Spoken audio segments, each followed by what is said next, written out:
There are some crimes that go beyond national borders. Crimes like torture, genocide, war crimes, and crimes against humanity. If perpetrated anywhere in the world, it should be prosecuted again anywhere in the world. It means that there is not a safe haven for torturers, war criminals, genociders, and those who have committed crimes against humanity.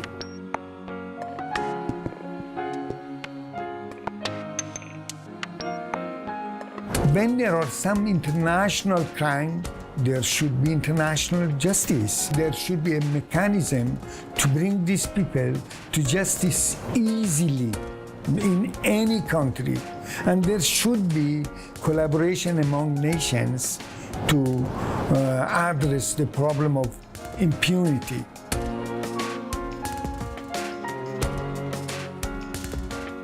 When I think of international justice, it's sort of just another layer of bringing out the truth, holding people accountable to what they've done, and moving towards, reparations and reconciliations of communities. Justice is something very personal, and I always believe there has to be, justice at a very personal, local level, as well as at the international level. And the best scenarios where they really complement each other.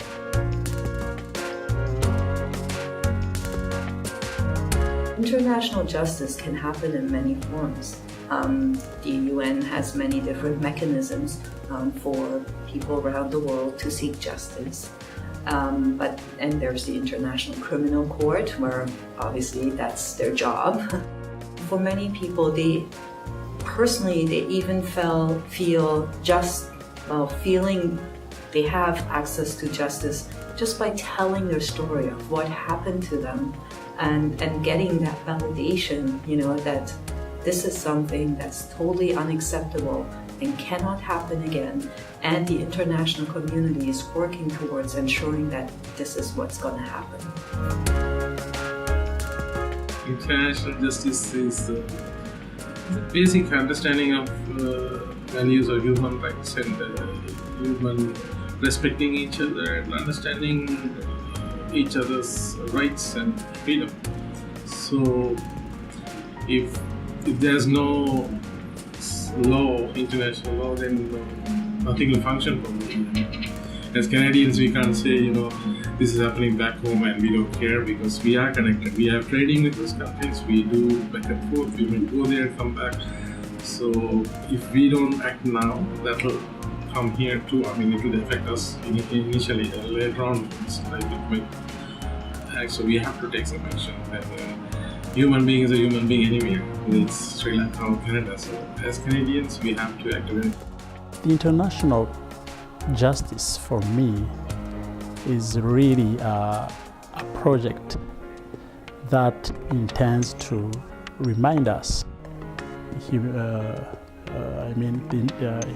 the humankind, that human dignity is still powerful.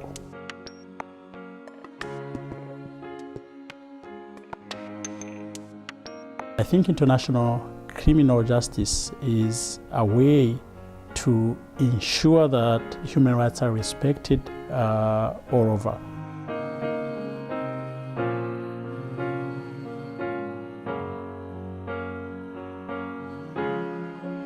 It's important to recognize that international justice actually has many different faces. It's not just about criminal accountability, for instance.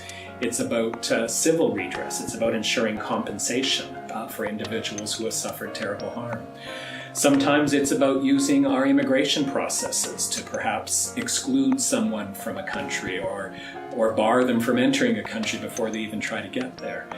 There's also a number of ways in which these issues can be pursued within the UN human rights system. It's not courts per se, but there's all sorts of monitoring bodies and special procedures within the UN human rights system that give some opportunity to advance these issues.